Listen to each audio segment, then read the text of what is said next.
Once again guys, welcome sa Venti Aviary.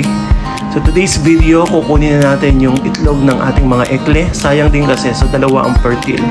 Kukunin na natin para incubate guys. Kukunin natin si Venus. Kukunin natin itlog niya, lalagyan natin sa incubator. Venus! Venus!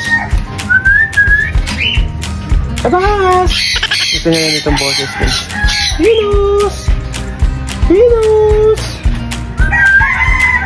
Venus! Gusto niya yung ganong boses. Venus! O, oh, diba? Venus, come!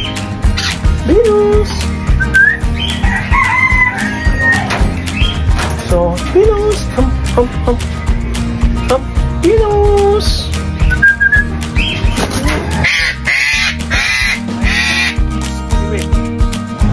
So, dito nga guys, lumabas na si Venus. At sisimulan natin kunin yung kanyang dalawang itlog. So gusto niya guys, ganun yung boses. Gusto niya yung medyo maliit yung boses. Nasanay kasi siya. So ito guys, kunin natin dalawang itlog ni Venus. Dalawa. Uy, mainit-init pa guys. Kunin namin itlog mo, Venus. Kunin namin.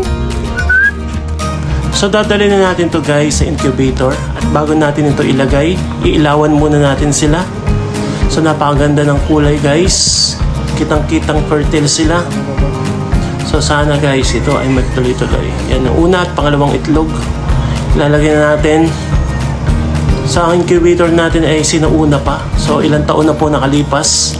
Kaya nabakbak na yung mga styro niya. So yan, isi-set natin to guys ng 37.4 lang. So para hindi masyadong mainit. So naglagay din tayo ng tubig sa loob para merong humid. So hintayin lang natin kasi ito ay automatic na. So itong incubator na ito, marami ng pinisa.